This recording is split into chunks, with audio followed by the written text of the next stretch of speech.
Olá, você está no Divaneios, mais um podcast da Escola Paulista de Psicanálise e do Instituto Hécatos.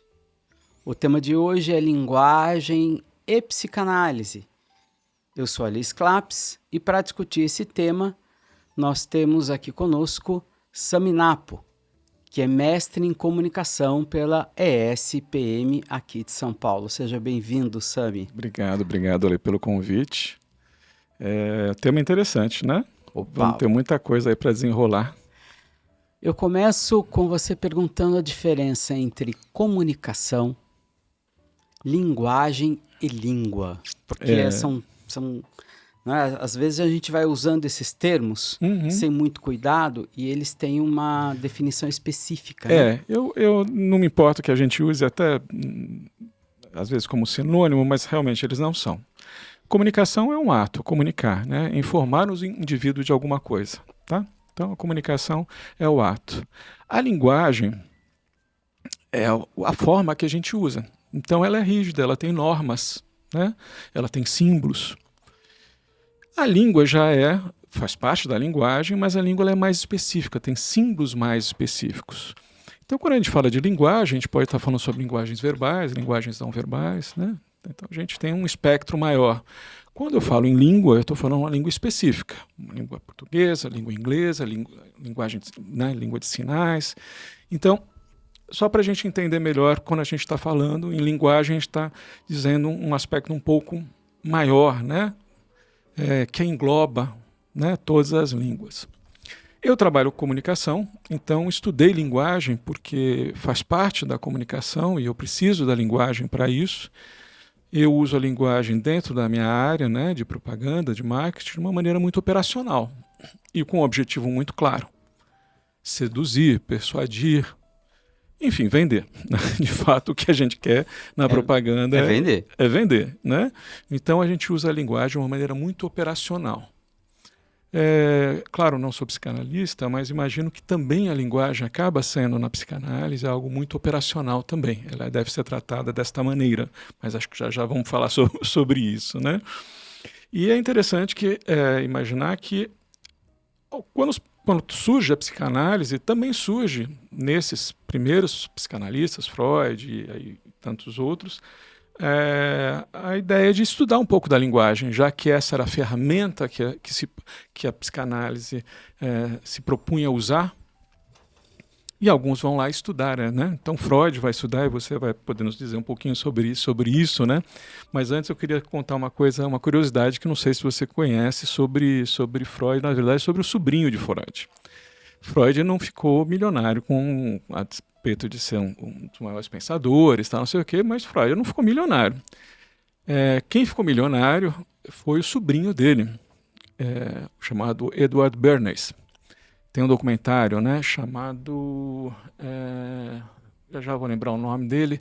Está no YouTube esse documentário, um documentário fantástico. O que esse sobrinho fez? Né? Ele era filho da irmã do Freud, da Ana.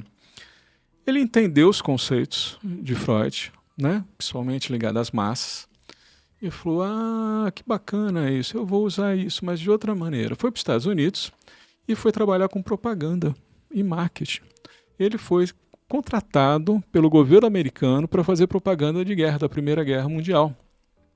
Ele, inclusive, também foi contratado para uma empresa de tabaco, né, de cigarro, porque na época as mulheres não fumavam, né? Era feio uma mulher fumar. E a indústria queria aumentar, obviamente, as suas vendas. E ele falou, tá bom, meu tio falou que cigarro é um símbolo, né? Um símbolo fável. Então tá bom. Vou pegar no momento que estava se criando o movimento feminista, né? Do empowerment feminino, então eu vou colocar mulheres fumando com uma ideologia feminista, né? Relacionando isso. E foi assim que as mulheres começaram a fumar. Esse cara foi um gênio, né? Tem vários e vários cases que a gente estuda dele, como ele usou os pensamentos de Freud na propaganda. E ficou rico, e foi conselheiro de presidentes, candidatos à presa, fez propaganda política, fez propaganda de produtos, tal. Depois ele foi trabalhar, mudou um pouco o nome para ficar um pouco mais agradável, né? Então colocou esse nome como Relações Públicas, então ele virou relações públicas, mas ele adotou os conceitos de Freud e pôs na prática. E que a coisa funcionou. E ganhou muito dinheiro com isso. E poucas pessoas sabem da história dele, até porque ele não usava o sobrenome Freud, né? Ele usava o sobrenome do pai, porque ele era filho da irmã do Freud, né? Mas voltando, né, a gente estava falando sobre Freud. Freud, quando flerta muito com a questão da linguagem, ele vai buscar alguma coisa na linguagem, né? Quando ele também pensa sobre, e hoje a gente fala muito, mas às vezes até de maneira jocosa, do ato falho, né? Em que ele fala que o ato falho de alguma forma é o dizer o que está lá é uma porta para o inconsciente, né? É uma forma de você chegar no inconsciente, né? Nem sei se a psicanálise ainda usa esse conceito e como isso foi trazido até os dias de hoje, né? O Freud, ele tem um ponto central na obra dele, que é a noção de representação, né? Em alemão tem uma diferenciação entre Darstellung e Vorstellung para representação, mas basicamente os dois são traduzidos em português como representação. E é interessante que ele vem de uma escola onde o estudo da representação ele foi cunhado junto com uma ideia de que toda representação contém uma energia. Houve um cientista no século XVIII, eu não vou me recordar o nome dele agora, vocês podem procurar no nosso canal uma playlist chamada História da Histeria, vai estar tudo lá, que ele tentou inclusive medir essa energia. Né? E este cara foi o professor dos professores do Freud. Então Freud tem essa linhagem muito específica de entender qualquer representação verbal ou não verbal carregada de energia. Quando eu falo não verbal, por exemplo, quando você sonha, você tem imagens, não é? Então não é uma linguagem verbal articulada, vamos dizer assim, não é? Mas todas viriam carregadas de uma energia. E ele passou muito tempo discutindo que energia seria essa, né? Ele começa chamando de que, depois vira libido, depois vira pulsão e termina como pulsão também acaba tendo uma realocação, porque tem pulsão narcísica, pulsão do eu, pulsão do objeto, depois vira pulsão de vida, pulsão de morte, mas a noção energética da representação sempre está muito presente. O que é muito raro hoje as pessoas perceberem o quanto específico isso é dentro da história da linguagem. Não é? Essa noção de que tem uma energia junto com a representação. Tem um outro aspecto também em relação a isso, porque no final é uma teoria, é uma prática da fala. É uma prática onde duas pessoas estão falando no consultório. Existe um ramo da psicanálise que trata do não representável.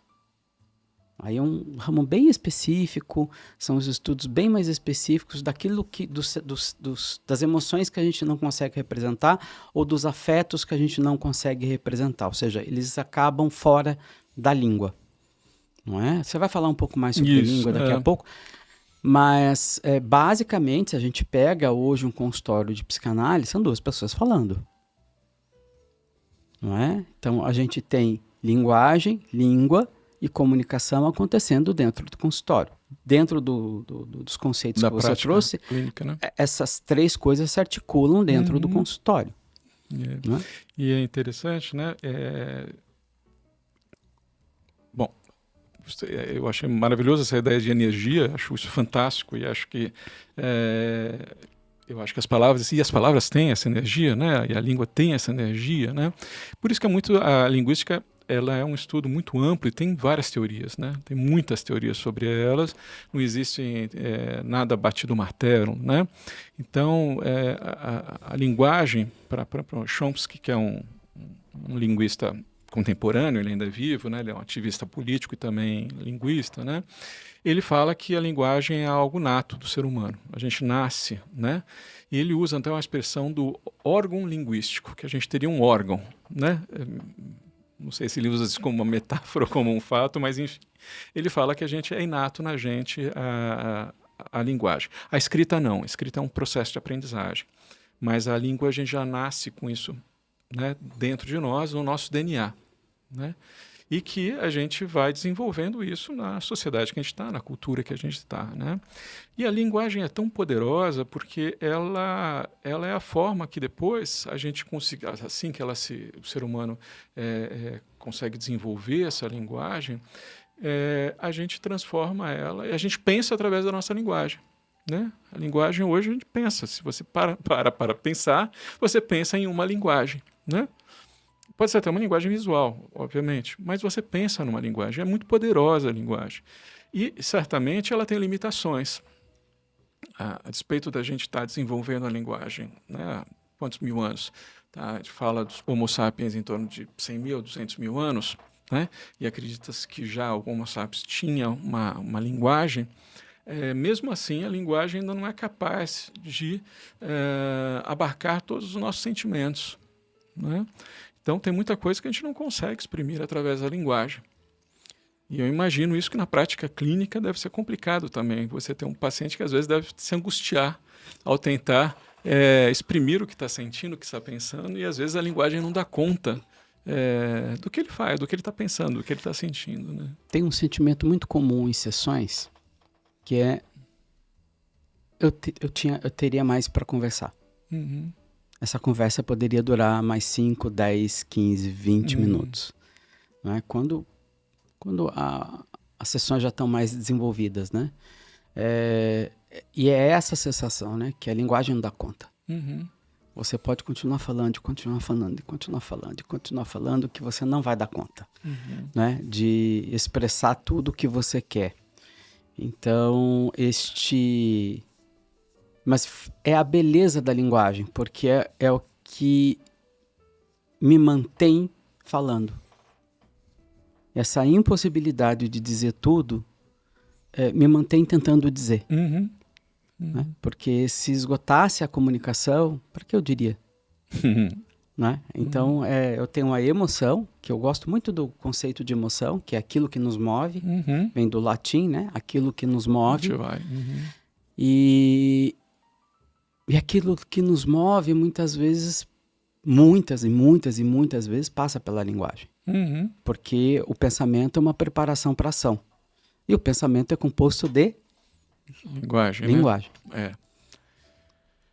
Isso tem se estudado muito isso, e ainda se estuda muito isso, como a gente, né, a gente traduz isso, né, o nosso pensamento em linguagem, e hoje a gente não consegue imaginar pensar sem a linguagem, mas em algum momento isso aconteceu, né? E em algum momento deixou de acontecer. Mas hoje é muito difícil você imaginar a gente pensar sem o uso da linguagem, né? E especificamente da língua também, né? Quando você aprende uma nova língua, ela só se torna confortável para você falar e entender, obviamente, quando você pensa na língua, né? Eu tenho um amigo que mora já há muitos anos em Buenos Aires, agora ele está morando nos Estados Unidos, né? E certa feita eu perguntei para ele, né? Ele estava aqui, a gente estava conversando e tal, e eu falei para ele assim, amigo, em que língua você pensa? Né? Ele parou, olhou para mim e falou assim, poxa, sabe que pergunta interessante, né?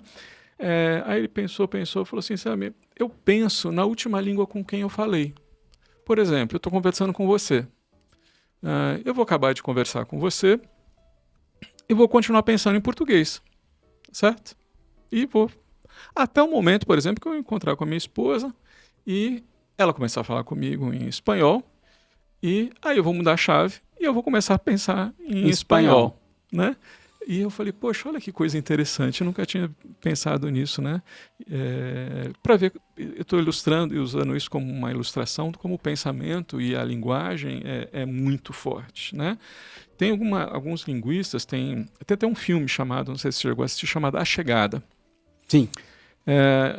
Para quem não assistiu o filme, recomendo que assista. O filme, ele é um filme sobre ET, sobre alienígenas, né? Ele é um pouco parado, não é um filme de ação, não é um filme de tiros, guerra, esse tipo de coisa. A ideia básica é que no mundo inteiro, você me corrija se eu estiver errado, naves chegam, naves extraterrestres chegam e ficam paradas, quietinhas, em vários lugares do mundo. E numa dessas naves nos Estados Unidos, uma linguista é chamada para tentar lá conversar com o ET e tentar entender o que o ET está falando, tal, não sei o quê, papapá. E é muito bacana, né, o filme e como ele se desenrola em relação a isso. E o diretor, o Denis Villeneuve, ele usa uma teoria da linguística neste filme, que é a ideia... são dois linguistas, Sapir-Whorf, se não me engano, né? Que tem a ideia de que a língua é capaz de moldar o nosso pensamento, né? Isso foi muito forte, essa teoria teve uma repercussão muito forte. Então, conforme a sua língua, você pensaria de uma maneira ou de outra.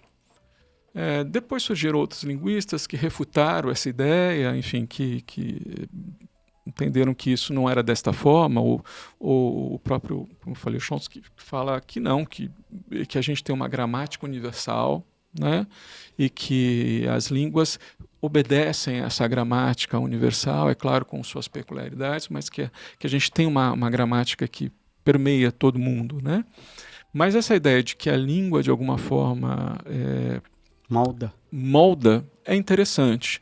Essa teoria tem aqueles mais radicais, né, que falam que é mais forte, e tem outros que não, que acham que não é tanto assim, mas que sim, que há uma forma de que alguma forma ela molda sim. E tem umas outras teorias que eu acho que aí eu entendo melhor desta forma, que a língua ajuda, na verdade, a organizar os seus pensamentos. E aí sim, imagino que isso possa acontecer. Se a gente pega um alemão, por exemplo, né, e uma língua latina, como o português, né, é difícil não imaginar que o alemão tem uma forma de organizar o pensamento diferente, né? Agora, não sei se uma é decorrência da outra, quem é que está primeiro aí, né? Se a língua é decorrência de uma forma de pensar ou vice-versa, isso eu não sei te dizer. Teoricamente está mais, apesar para nós as pronúncias ser complicada e tal, ela é mais simples do ponto de vista de construção, né? Ela tem uma justa posição de palavras, tanto é que tem palavras monstruosas no tamanho no alemão, né? Ela é rígida. Rígida, né? É uma língua rígida. Rígida, mas ela é muito lógica, né? Ela é lógica. A nossa língua não tem lógica nenhuma. A despeito que a língua ela é completamente arbitrária. Isso é uma coisa importante da gente lembrar, né? A gente fala, isso aqui é caneca, né? O nome disso é caneca. Isso é arbitrário. Não tem nenhuma relação entre o seu objeto e esta palavra, som. E esse som, né? Ou essa palavra chamada caneca. Isso é completamente arbitrário, né? A língua é completamente arbitrária. Né? Ela evolui e tal, mas sempre de uma maneira muito arbitrária. E não só a língua falada, esse gesto, né?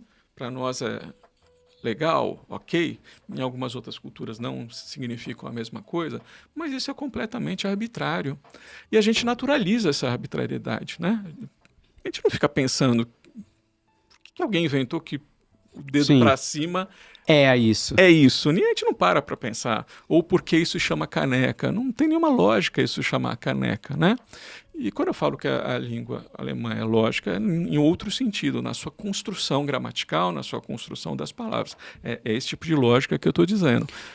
Tem o Flusser, William Flusser, ele é partidário do que a língua ajuda a construir a realidade. Isso. Na verdade, é uma interface, né, entre a gente e a realidade. Isso é maravilhoso. Língua cria a realidade e realidade é língua. Língua é realidade e realidade é língua. Quando surgiu a língua, isso já foi perdido. Segundo o Flusser, olha, não adianta você tentar fazer uma ontologia disso, que você não vai achar onde está isso que você está chamando de arbitrário. Mas é interessante, por exemplo, ele compara 5 línguas, né? O português, o francês, o alemão, o inglês e o tcheco. O tcheco que ele era tcheco, Ele né? era tcheco. E, por exemplo, a noção de tempo, de temporalidade no português, no inglês, no francês e no tcheco são completamente distintos. Por exemplo, no alemão, a história é algo muito importante, porque ela impulsiona o futuro. Você é o resultado da história. Isso está na língua alemã, que é uma percepção do Hegel. Né? O Hegel não fez mais do que falar sobre a gramática da língua alemã, segundo Flusser. Não fez mais do que isso, porque o resultado de hoje é o resultado de um processo histórico. Né? Isso está amalgamado na língua alemã e no pensamento alemão, enquanto isso não está amalgamado no pensamento do português. Né? Então, e ele vai dizendo espaço, tempo, ele vai colocando essas formas ele vai mostrando como essas formas primordiais da gente entender o mundo são diferenciados nessas línguas. Isso só para falar das línguas que tem sujeito, verbo e predicado. Se a gente vai para o Oriente, já é uma outra conversa. Não é? São línguas que, segundo ele, não conseguem conversar. Tanto que o japonês precisou criar um outro alfabeto e com esse alfabeto ele conversar conosco. Porque com a língua original dele, ele não consegue conversar conosco. O chinês tampouco consegue conversar conosco. Então precisa de algo de interface entre essas duas formas de pensar para poder haver uma comunicação. Porque direta não dá. E ele fala 3 tipos de língua, basicamente, que são as chinesas, japonesas e essas que condensam, não é? Em um único símbolo várias informações, onde a estética é importante. Você vai ter a nossa, que é flexional, tem a aglutinante, a flexional, e tem mais uma outra, que seria a turca, seria a dos... como chama o nome daquele povo? Os esquimós, né? Que tem palavras muito compridas, mas que não são lógicas como o alemão. Então, ele fala, olha, esses 3 grandes grupos dominam, mas tem várias outras variantes, mas cada língua vai mostrar para você um tipo de realidade distinta. A língua molda a realidade que você vive. Ela desenha, ela te ajuda a desenhar a realidade que você vive. Agora, quando você fala sobre a arbitrariedade, que isto é uma caneca, imagine falar de emoção. Porque eu ainda posso dizer caneca. Sim.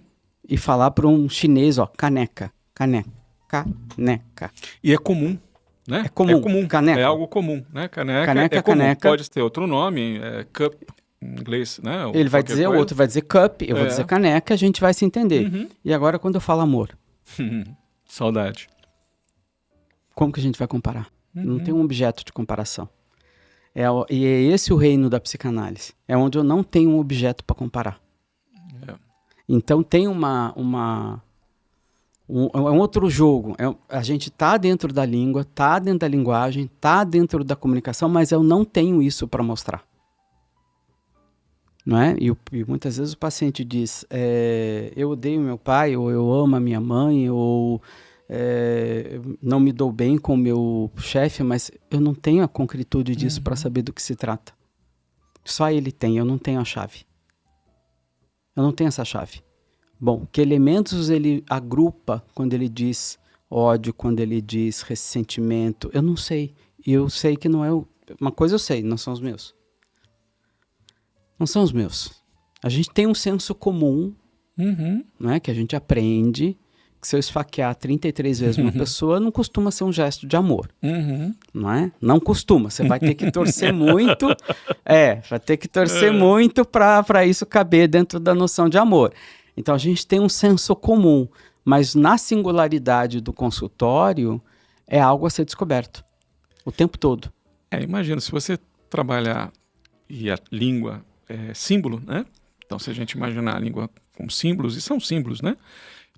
Todo mundo que fala sobre linguagem vai associar a linguagem a um símbolo, né? E o símbolo ele é intensamente vivenciado dentro de uma cultura, né? Dentro de uma cultura, de uma realidade.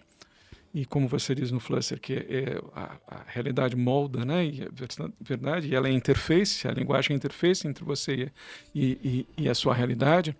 E o pior, né? Quando a realidade aqui física, né, a gente podia estar aqui descrevendo esse cenário aqui, obviamente, muitas coisas falaríamos em comum aqui, né? Sim. Então, as cores seriam comum, o quadro, né? A câmera, o microfone, tal. E esses símbolos que estamos dizendo, quer dizer, microfone, no nosso caso seria até muito mais palpável que nós estamos vendo um microfone. Não tendo um microfone, estando fora daqui, né? E dialogando sobre esse cenário, sem termos entrado aqui, eu diria um microfone para você. Você falar, microfone, um aparelho, né, para captar som. Mas, para você, poderia ser um de lapela, poderia ser aquele boom, né, aquele boom. Poderia ser um igual a esse, poderia ser um de mesa. Olha quantos símbolos a gente criou na nossa mente, né, para o mesmo objeto. Tá? E a gente está falando em objeto, então eu volto ao que você estava falando, só acrescentando ao que você estava falando, desta dificuldade, porque a despeito, até nos objetos, já é difícil você ter esse senso comum. É claro que na prática do dia a dia, a gente não entra neste universo de possibilidades, senão seria impossível qualquer diálogo. Então, quando eu falo um microfone, está tudo bem para você qualquer um microfone. Se eu precisar de uma especificação, eu especifico para você que microfone, mas dentro daquele meu contexto, você sabendo que tem um microfone, sendo um microfone um objeto de captação de som, está tudo certo. Naquela história que eu lhe contei, ou naquela descrição, está tudo resolvido. Senão qualquer conversa seria impossível. Né? Então, a gente delimita para não ficar na loucura. Agora, quando a gente vai tratar de emoção, essa delimitação é muito diferente, é muito estranha e muito complexa, imagino. Como é que numa prática clínica você fala a palavra amor, né? Então eu vou especificar um pouco mais esse amor. Eu vou falar de amor filial, por exemplo, né? Tá, o que é amor filial? Então, aí quando a gente analisa isto, você tem... Lógico, se você for num dicionário e procurar, você vai achar uma definição, mas que não ajuda muito na prática clínica. Uma definição operacional apenas. Ela tem uma... Ela tem uma noção ali, ela tem uma noção ali, e você percebe que, bom, o que é filial para um vai ter a ver com a história de vida dele, não é? Vai ter a ver com as expectativas que hoje tem sobre pai e mãe, que mudam ao longo do tempo. Da cultura. Na cultura, ou seja, você tem a experiência individual, você tem a experiência cultural, você tem aquele filho que está ali, não é? Muitas vezes, por exemplo, eu sonhei com um menino. Imagina na década de 60 que você não tinha exame nenhum para saber se é menino ou menina. E vem uma menina. Não é? Ou seja, já é um contraste entre o que eu imaginei e o que está lá. Não é? Hoje, a gente não tem esse tipo de contraste, com um simples exame de sangue resolve esse problema. Mas o contraste existe, porque tem o filho imaginado e o filho que está lá. Não é? E isso também vai interferir. Porque o sonho que eu criei para um filho, geralmente não vai bater com a realidade daquele filho, porque aquele filho também é singular. Não é? Ele não é um produto de linha de produção. Né? Então, entender todo esse jogo faz parte da psicanálise, faz parte do que a gente está tratando. É interessante, por exemplo, quando você pergunta para uma pessoa que está casada sobre o amor, né? E às vezes aparece no casal, o que um chama de amor não é o que o outro chama de amor. E isso colide. Em alguns momentos isso colide de uma forma tão brutal, tão brutal, tão brutal, que mesmo que duas pessoas que, entre aspas, se amam, esse como se amam é tão distinto que não consegue formar um nós. Não é? Porque o como se ama não consegue fazer um amor comum. Né? E às vezes esse como se ama consegue virar um nós, né? Eu, tu, nós. Né? Para virar esse nós, você precisa de um senso comum entre os dois do que é o amor. E esse senso comum é interessante que ele é construído em todas as relações. Não é? Na sua singularidade. O que às vezes me espanta, saindo um pouco do consultório, indo agora para o mundo empresarial é tentar delimitar o senso comum do que é motivação, do que é, não é? Porque parece, às vezes eu olho certas empresas que botam bexiga, botam isso, botam aquilo, falei, isso é um circo ou é uma empresa? Porque tá na cara que é uma atuação. Tá na cara que é uma atuação, não é? E que não tem um nós ali. Tem um fake nós. Tem um fake nós ali. Então, são coisas para a gente pensar e são muito cotidianas. Não são só de um consultório de psicanálise, né? Quando a gente pensa que quando a gente diz sobre um sentimento, não, a gente não pode pressupor que o outro entenda. E nem quando o outro diz sobre um sentimento, eu posso pressupor que estou entendendo. Eu não estou entendendo. É educado perguntar. O que você está chamando disto? É educado. Né? Parece, às vezes, um brasileiro às vezes pode entender isso como rude, mas não é rude. É escuta. É você se aproximar realmente do que o outro está dizendo. Isso é uma ética de comunicação. A gente já parte para a ética de comunicação, né? Eu quero entender o que o outro realmente está querendo me dizer. E volta a noção de limite. Tem um limite. Sempre algo não é dito. Sempre algo escapa. Né? Sempre algo... O Jung, antes de brigar com o Freud, ele foi um defensor ferrenho do Freud até 1914. Aliás, não sei quem brigou com quem ali. Ele tem uma frase desta época que eu acho muito interessante e que é do Freud. O sonho é feito de símbolos. E ele define depois que os símbolos é constituído de mistérios. O que eu entendo dessa frase? Não sei o que ele quis dizer, porque ele já está morto. Mas o que eu entendo é essa noção de que nem tudo é dito. E a gente tem que ter isso em mente. Nem tudo é dito. Nem tudo é falado. Nem tudo consegue ser comunicado. Por mais que eu utilize a linguagem para comunicação, escapa. Tem algo para além. Né? O que ele chamou de mistério, para mim, é esse. Tem algo para além. Não é? Que por mais que se você fizer 5 vezes por semana, você pode fazer 10 vezes por semana sessão de análise, que você vai ter o que dizer. Às vezes a pessoa, mas por que eu vou fazer 2 vezes por semana? Não tenho nada para dizer. Tem. Tem justamente por causa desse mistério que a linguagem contém, né? Dessa possibilidade de sempre estar falando sobre os nossos sentimentos. Agora, se for falar de caneca, é mais simples. É que muitas vezes o paciente ele chega querendo falar de caneca. Mas a caneca está representando algo ali, né? Às vezes a caneca é interessante, é algo que ele coloca ali, se eu tomar né? como símbolo, e aí eu chego no mistério, chego no infinito. Né? Mas, às vezes, tem uma dificuldade enorme de sair da caneca para o símbolo caneca. Né? Da representação, vamos falar assim, né? Para o símbolo caneca. E aí o símbolo caneca contém um mistério. Mas essa passagem, muitas vezes, demora para acontecer, sabe? Porque a gente vive num mundo de muita concretude. Tudo é muito concreto. Né? Tudo é muito rápido, tudo é muito concreto. Eu quero soluções rápidas. Então, você adentrar esse mundo do mistério, do infinito, informe, é muito difícil. Eu imagino que muito, imagino a complexidade que é isso. Queria só voltar na questão que você trouxe do empresarial. Eu faço consultoria empresarial e dou treinamentos de liderança e vendas, né? E esse treinamento é um treinamento de uma empresa suíça, de uma pessoa chamada Gustav Kaiser, na década de 60, ele desenvolveu essa metodologia.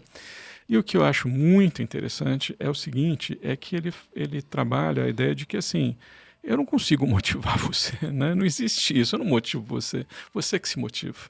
Né? E ele parte do princípio que todas as mudanças partem de você. Né?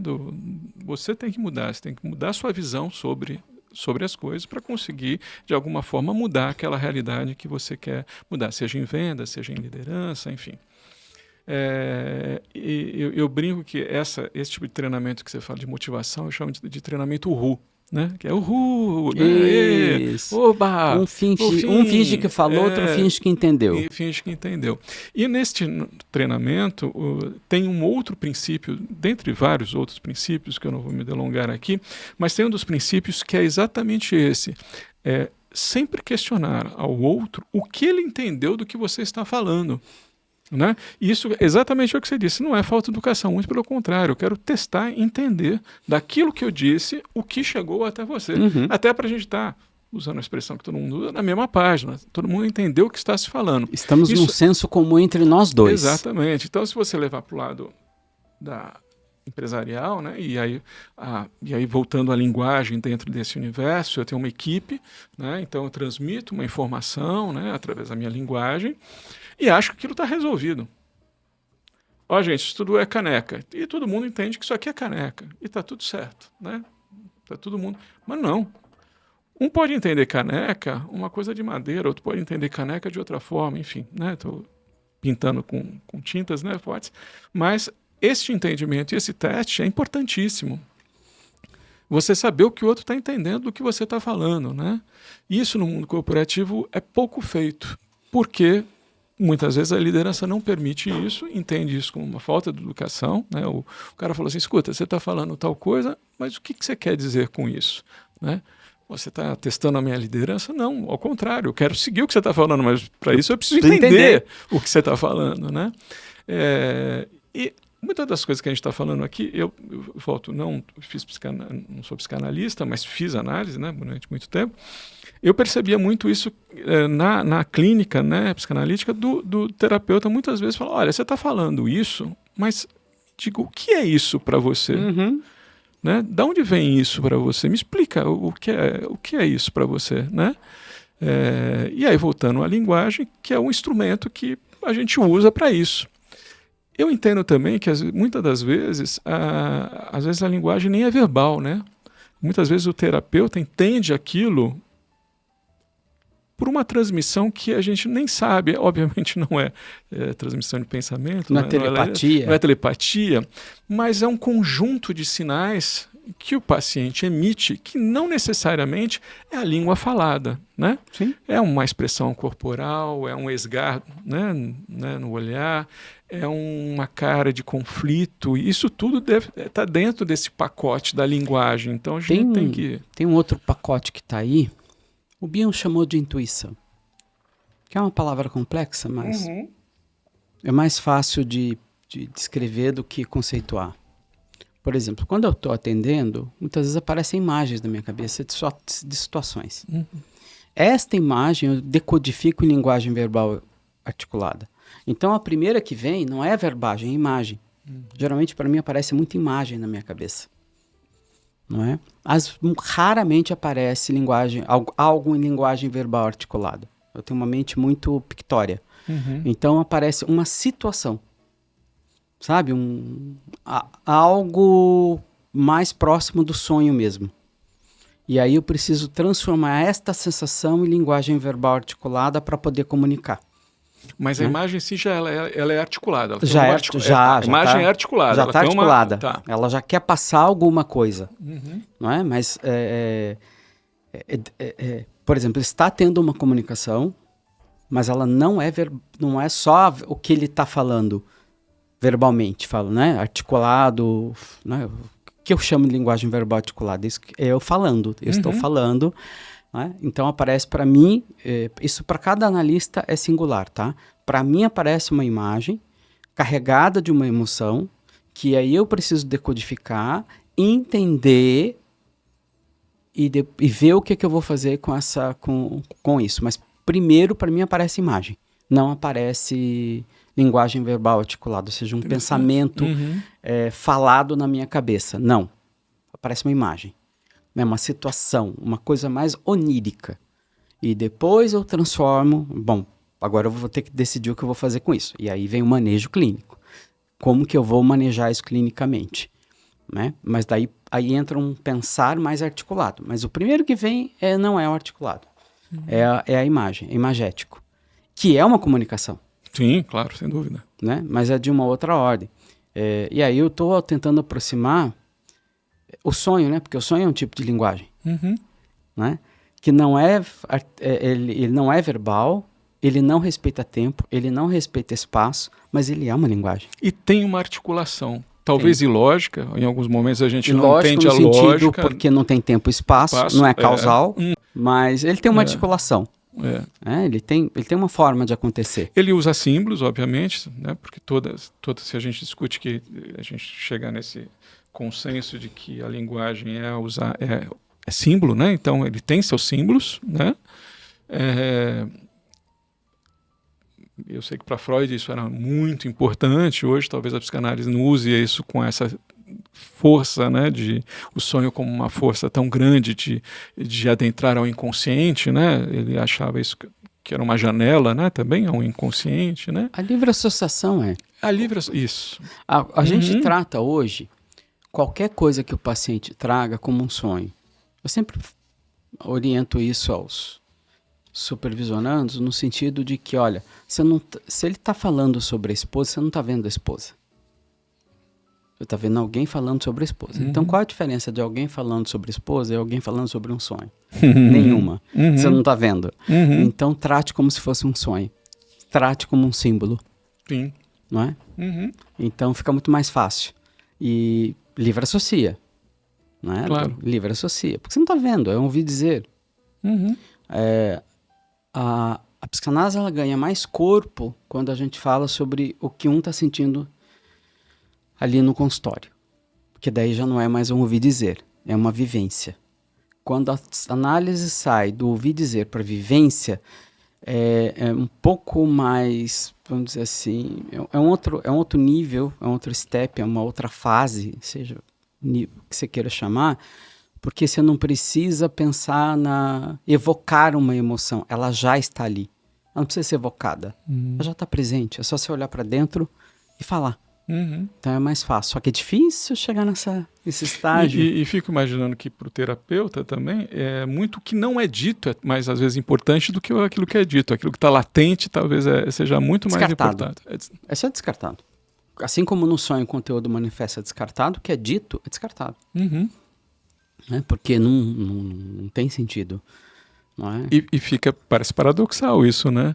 Você usa a linguagem para expor alguma coisa e para a psicanálise aquilo que é exposto, né? Você descarta, né? E vai atrás do que está embaixo ali, né? Tem um outro paradoxo que é o psicanalista, assim, de um lado ele tem que ser muito preciso no que ele diz. Ao mesmo tempo que ele diz é manifesto. Portanto é descartável também. Não é? Então, tem esse paradoxo na fala do analista, que ao mesmo tempo que é uma interpretação, é um conteúdo manifesto. Não é? Então, assim, também não leve tão a sério. Né? Você leva a sério e não leva a sério, né? Nesse sentido, porque é um conteúdo manifesto, ou seja, tem as limitações da linguagem. Você também está sujeito às limitações da linguagem, não pode se esquecer disso. Que às vezes uma fantasia comum dos analistas, é tão comum isso. Ai, é que cansa. Cansa. Porque um analista diz sobre um caso clínico, ele está dizendo a verdade. Ele está dizendo exatamente o que ocorreu. Ele não fez nenhuma transformação. E é falso, ele transformou. Não é? A gente está transformando o tempo todo as nossas emoções, o que a gente vive, o que a gente vê. Então, assim, você ir no congresso, alguém falar sobre um caso clínico, você acreditar que foi aquilo que aconteceu, para mim é delírio. Aí voltamos para a falação, né?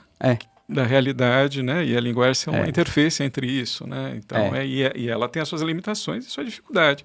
E a realidade é diferente, né? Do que aquilo que está sendo manifesto ali através dessa linguagem, né? Então, tem uma limitação também vem uma questão ética em como que a gente publica. Quando eu falo publica, é no sentido de externar, de poder comunicar uma experiência emocional percebida em consultório. É muito difícil isso, porque já sofreu transformações através da minha personalidade. Então esse é um tema muito caro, a psicanálise, para mim hoje. Não é? Como que a gente comunica a experiência de consultório, mantendo a privacidade do consultório, e entendendo que aquilo já foi, já passou, portanto não importa mais, o que importa é o que vem pela frente. Então, assim, a gente está cercado, quando a gente fala da linguagem psicanalítica, de várias questões. Quando eu falo questões, é coisas a serem pensadas, que o que adianta eu comunicar o que já aconteceu? Né? Já aconteceu, já foi, já passou. Não tem como mudar. Não tem como mudar, não é? Então, isso é uma questão muito forte para mim em psicanálise. Por isso essa conversa sobre linguagem e psicanálise é muito importante. E aí eu vou aproveitar e fazer uma provocação. Fletcher, acho que se eu não me engano, morre em 91, né? E ele já trazia, ele tem estudos, né? Já trazia, ele estudou ali a questão das mídias, né? Das mídias, como altera nossas percepções, como vai alterar a nossa realidade e o nosso entendimento de nós mesmos, né? Recentemente li um livro da Marianne Wolf, ela é uma americana da Universidade da Califórnia, neurocientista, e enfim, ela trabalha com crianças dislexas e o foco dela é leitura, tá?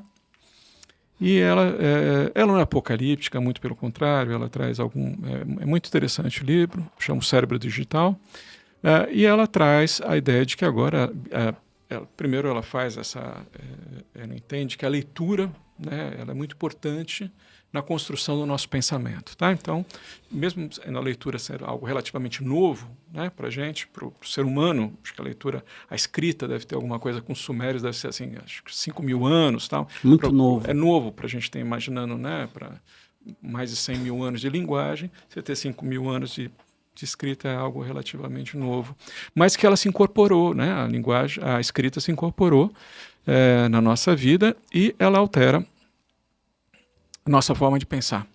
Ela ajuda, né? E a se reconhecer, a se entender, enfim. E aí ela começa, nesse livro, a preocupação dela são as crianças que começam a ler já num formato digital e se comunicar nesse formato digital. E como isso vai alterar a sua percepção de si mesmo, a sua percepção do mundo, e como isso está influenciando, e ela já mostra, prova no livro, essas questões, como isso já está alterando.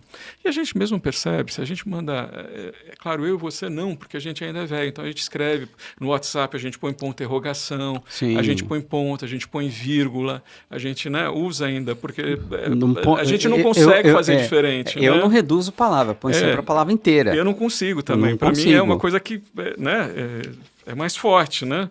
Enfim, mas eu vejo meus filhos conversando comigo.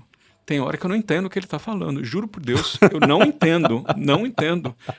Ou eu ligo para ele, eu tenho dificuldade de mandar áudio. Eu não sei porquê, mas é uma limitação minha, não sei porquê. Eu também. Eu não sei. Áudio me lembra que eu voltei lá atrás, na época do Ok-Tok. Lembra o Ok-Tok que você apertava? Câmbio, desliga, você falava, você tinha que soltar o botão, aí outra apertar, né? Então, às vezes é útil, mas eu não sei, eu prefiro muito assim já pegar e fazer uma ligação. Eu prefiro, sempre que possível, ligar. Vídeo, ligar. Isso. Ou se é uma mensagem WhatsApp, que claro, é excelente, porque ajuda muito para mensagens curtas. Claro. Tô chegando. Filho, espera na porta que eu já tô chegando, né? Então isso... Hoje eu não venho. Alguma coisa do tipo, ela, claro, tem sua... Mas eu vou escrever, filho, vírgula, estou chegando. Ponto. Vá para a porta, né? Eles não escrevem assim, né? Se eu pegar aqui o meu WhatsApp, por favor, PFV, sim, SS, e é tudo assim, ó, né? Sabe? É quase um kanji. Não tem uma construção de uma frase, não tem uma construção, né? E, bom, voltando, a Marianne, ela trabalha isso, né? Ela discute isso no livro da importância da leitura, e ela propõe algumas alternativas a isso, a esse mundo digital. Ela não demoniza isso, muito pelo contrário, ela acha que tem que ser absorvido, que está tudo certo, ela não é, como eu falei, ela não é apocalíptica, não. Ela acha outras alternativas. Mas estou trazendo isso até como uma provocação para você, né, nesse sentido que, tendo a leitura, né, sendo uma das formadoras do pensamento, né, e da linguagem, né? Como você vê isso na sua prática clínica? Como é que você vê os seus próximos pacientes que chegarão para você dessa geração novinha, né, meus filhos lá 15, 12, 15, né? Como é que vai chegar isso para você? Que eles se comunicam de uma maneira muito, eu vou usar uma palavra horrível por falta de uma palavra melhor, vou usar uma palavra minimalista, mas não é talvez minimalista a palavra que eu queria, mas é uma forma muito curta, né? E se já a linguagem, já por si só, ela já é limitada dentro de um vocabulário tão extenso, né, como a língua portuguesa, por exemplo, né? E mesmo assim a gente tem uma limitação enorme, eu fico imaginando como é que vai ser a prática clínica daqui a alguns anos dentro de uma linguagem ainda mais reduzida, né? Eu vou tomar dois autores para conversar, que agora eu vou pensar em abstracto, que é o Inácio Mate Blanco e vamos voltar para o Flusser, né? Wilhelm Flusser. O Inácio Mate Blanco foi um psicanalista chileno, viveu grande parte da vida na Itália, na Europa, morreu na Itália. E ele tem um conceito chamado de bilógica. Ele estudou muito lógica, pegou e trabalhou muito forte com a interpretação dos sonhos do Freud e foi destrinchando. E ele tem um livro chamado Unconscious as Infinite Set, né? O inconsciente como um conjunto infinito. Ele diz o seguinte: olha, nós temos dois tipos de lógica, né? A lógica flexional, que é esta que é dada, por isso que nós estamos conversando aqui. Ele faz o estudo a partir basicamente das línguas europeias, né? Da chilena, da italiana, da francesa, etc., que é a língua que a gente conversa, que tem sujeito, verbo e predicado. E nos obriga a uma temporalidade e uma espacialidade. Então, uma coisa vem depois da outra. Encadeamento. Tem um encadeamento. Então, para eu me comunicar linguisticamente, eu me comunico no tempo e no espaço. Nas línguas flexionais. Essa noção nas línguas aglutinantes, como, por exemplo, o chinês, o japonês, é diferenciado. Não segue o mesmo princípio. Mas estamos na língua portuguesa. Nascemos sob a égide da língua portuguesa e a utilizamos como meio de comunicação, como linguagem. Essa língua é utilizada como linguagem. Portanto, ela tem um encadeamento de tempo e espaço. A escrita e a leitura, que é a sua contraparte, nos permite uma melhor fluidez dentro desta língua, dentro desse universo. E quando eu digo língua, é importante a gente entender que o boleto que chega é língua. Que quando você gasta no cartão de crédito, é língua. Que o extrato do banco é língua. Que comprar é língua. Né? E este universo flexional é o universo da causa e do efeito. Né? A língua nos proporciona a noção de causa e efeito. Que se você for para as línguas aglutinantes não faz muito sentido. Causa e efeito. Né? Então é engraçado quando a gente estuda compara as duas línguas, essa noção de causa e efeito no Oriente não é muito bem entendida, porque não existe. Existe numa língua flexional, porque uma coisa vem depois da outra. O verbo age sobre uma substância gerando uma nova substância, portanto, eu tenho um encadeamento de causa e efeito.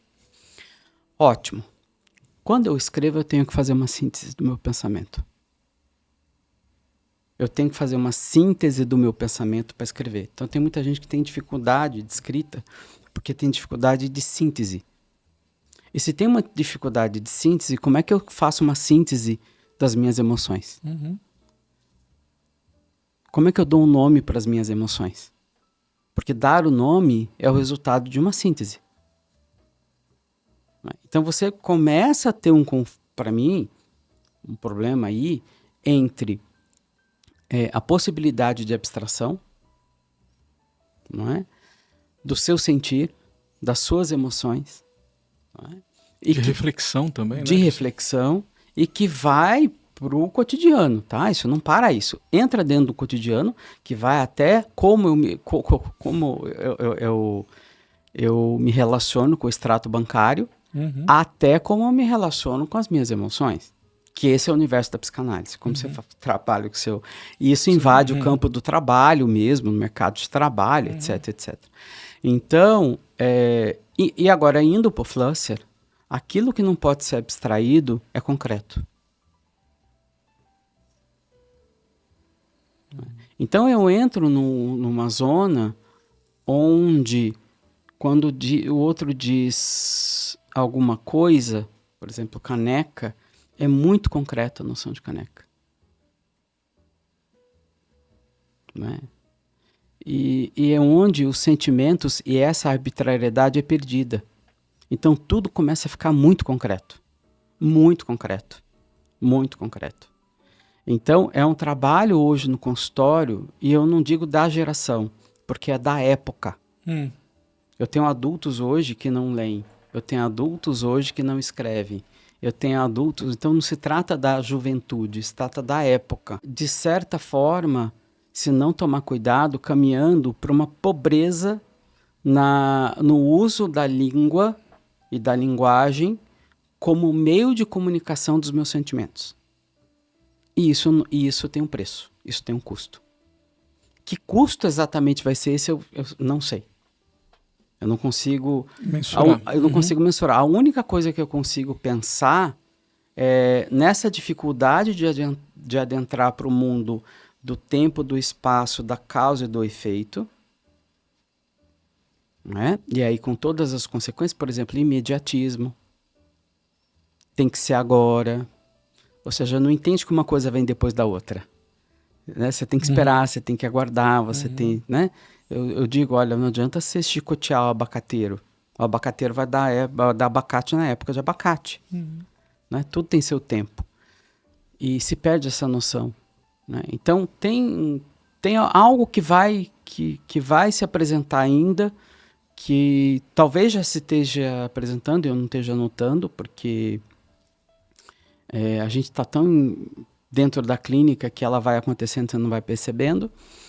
Mas uma coisa é certa, hoje as pessoas chegam muito concretas.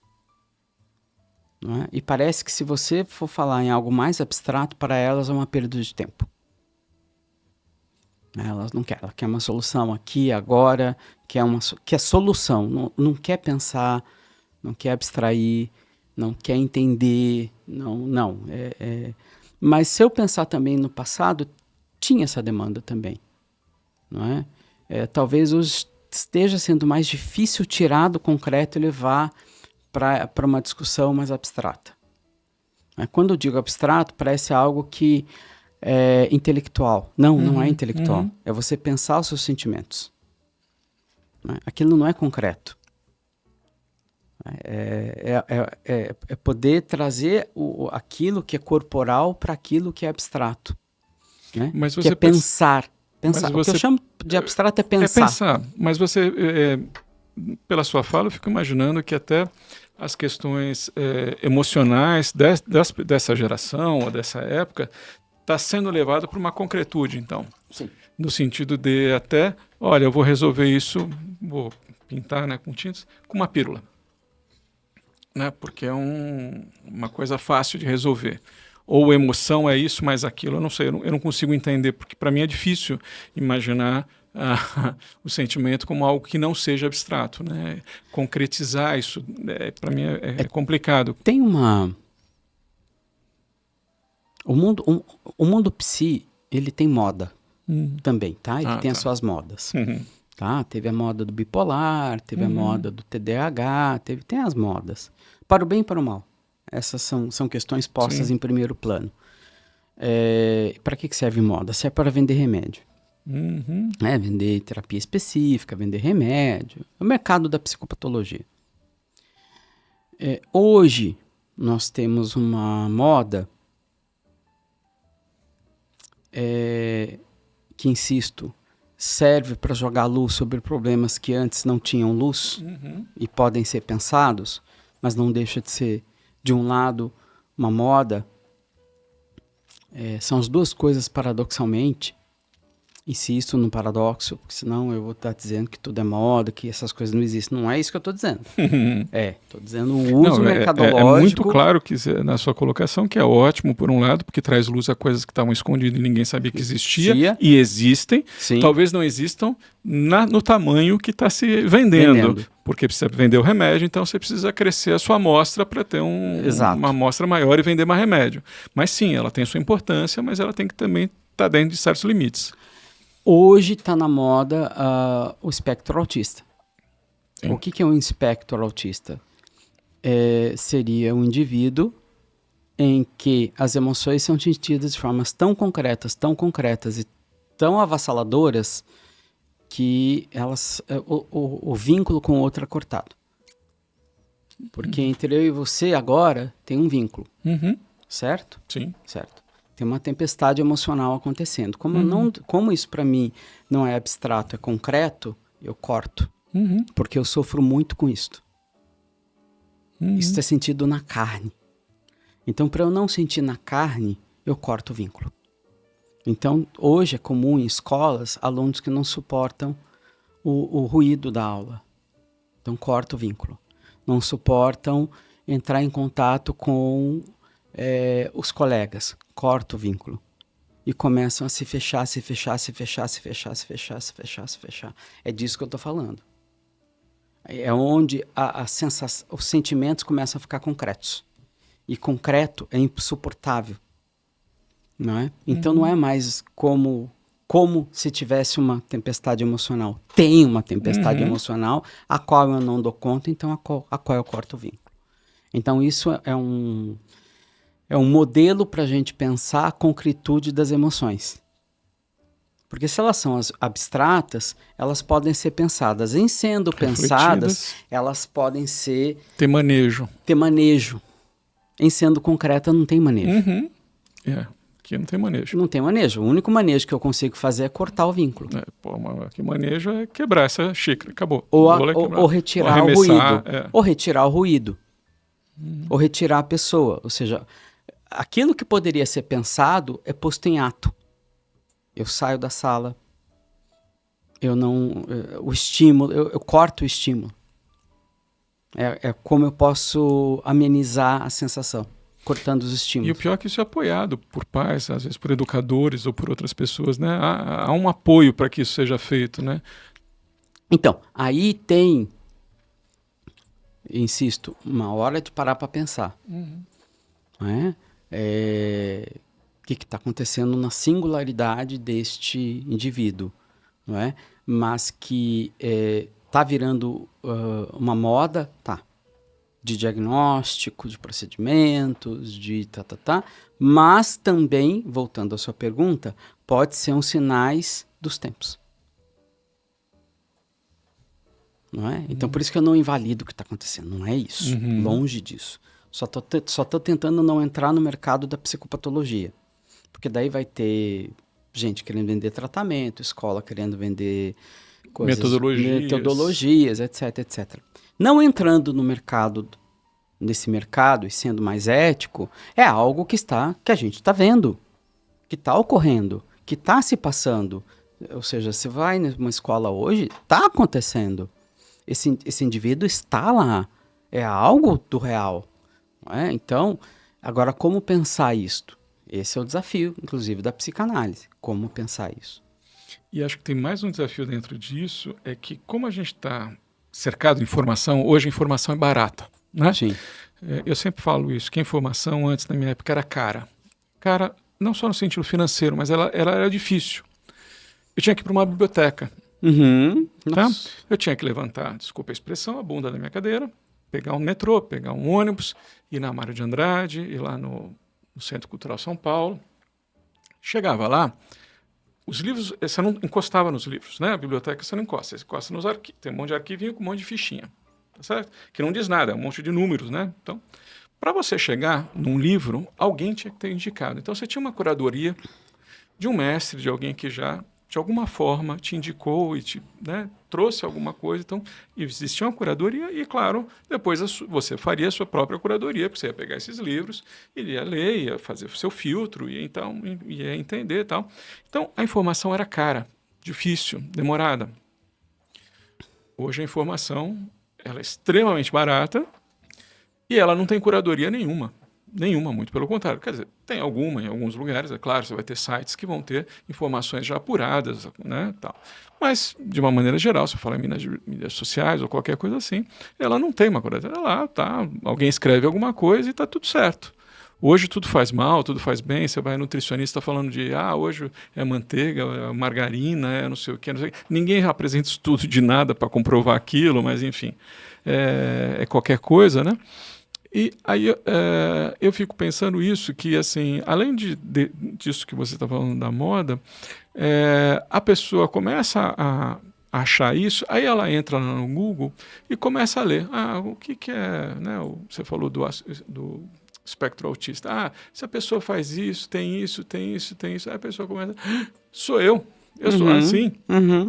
Nossa, eu tenho. Vai no médico e fala, olha, eu vim aqui para lhe comunicar, doutor, que eu tenho espectro autista. E acho bom, inclusive, tomar esse medicamento que me parece ser o mais adequado para fazer o tratamento. Então, além do modismo, né, de estar todo mundo achando isso, tem a informação que chega desta forma, sem curadoria, uma informação enviesada, e que a pessoa acredita que ela tem aquilo sem mesmo ter um diagnóstico, né, de uma maneira correta, bem feita, adequada. Tal. Então, acho que é pior ainda a situação do que você está me pintando, né? Nesse sentido, que o cara já chega já te dizendo que ele é aquilo. Sou bipolar, sou isso, sou aquilo. Né? E o Bion ele faz uma diferenciação muito grande entre um pedaço de conhecimento e conhecer. Conhecer é um processo pelo qual eu consigo pensar. Não é? Agora, ter informação significa colecionar pedaços de informação. Agora, o que eu faço com isso? Isso é conhecer. E não ter aquele pedaço de informação. Não é? Então, que é o que a gente poderia chamar de reflexão, pensar, etc. Para ser mais exato, é conseguir mudar de opinião sobre alguma coisa. Não é? Ou mudar o significado de algo. E não ter um pedaço de informação. Então, essa confusão está muito grande entre o processo de conhecer e crescer, mentalmente falando, e colecionar informações. Não é a mesma coisa. Não é? Quando você descreve esse processo de ir na biblioteca, era para obter uma informação para poder depois pensar. E gerar um conhecimento. Não é? Que depois vai ser posto em questionamento e gerar um novo conhecimento. Depois vai ser posto em questionamento, ou seja, você fazer esse processo. Esse processo, por Bion, era chamado de conhecer. E não ter um pedaço de informação sobre algo.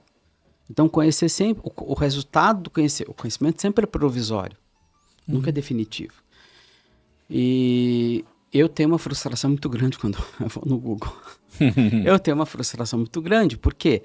Porque ele elenca aquilo que é mais visitado e não necessariamente tem mais qualidade.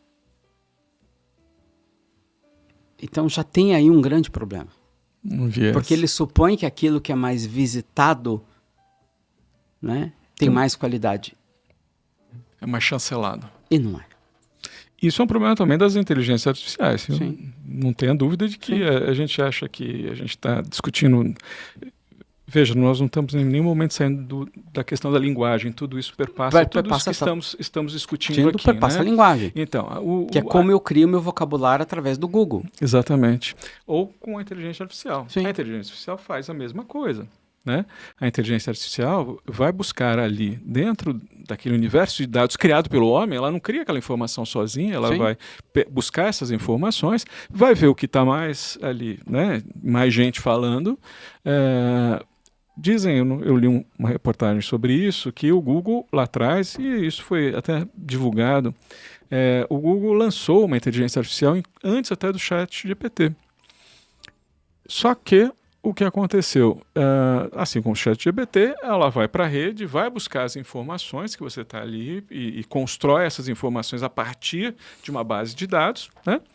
Só que vinha lá textos misóginos, textos racistas. Sim. Né? E aí começou a ficar horrorizado, né? Pô, como é que uma inteligência artificial cria um texto desta maneira? Mas porque tem muita gente escrevendo isso, e aí ele trouxe. Descobriram que a capacidade do ser humano de ser estúpido é ilimitada. E apareceu então, como resultado. Ali, ó, o resultado é essa. Se essa amostra é essa, a estupidez também vai aparecer. E aí o Google tirou um pouquinho o pé, porque para ele o nome dele ia pesar, ele ter essa... O ChatGPT era uma coisa nova, então não tinha tanta reputação, mas ele tinha uma reputação, tem uma reputação, então ele tirou um pouco o pé e está retomando tal, isso, né?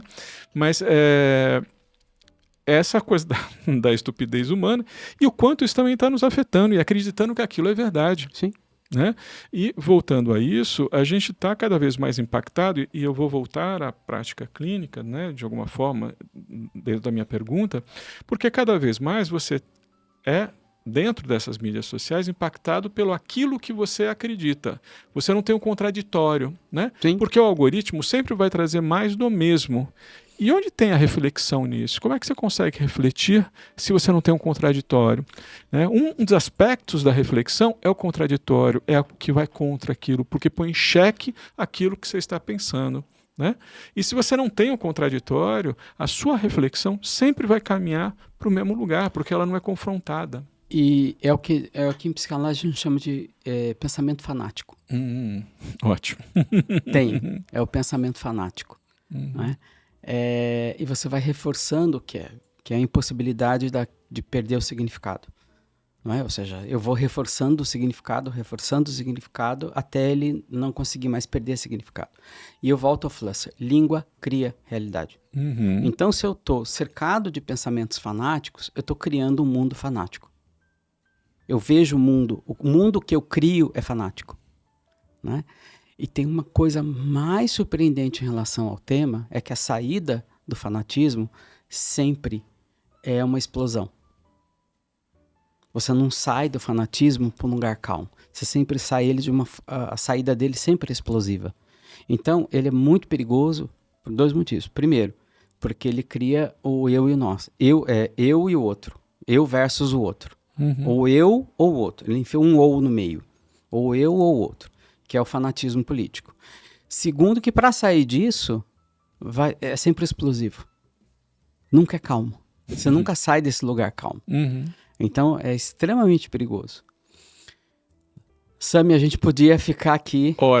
Horas conversando, que é um pouco daquilo que a gente está falando, ou seja, a linguagem não dá conta do que a gente quer dizer. Sim. Mas muito obrigado pela conversa de hoje. Agradeço novamente o convite. Espero ter sido uma conversa agradável para os nossos ouvintes, nossos telespectadores. E que eles consigam pensar para além daquilo que a gente está pensando, que a gente conseguiu pensar hoje. Ou sonhar um pouquinho agora. Gente, muito obrigado. Por hoje é só. Mas antes eu queria dizer que a Escola Paulista e o Instituto Hécatos têm um programa de atendimento à população. Visita as nossas páginas que você vai ter todas as informações lá. Muito obrigado e até um próximo episódio.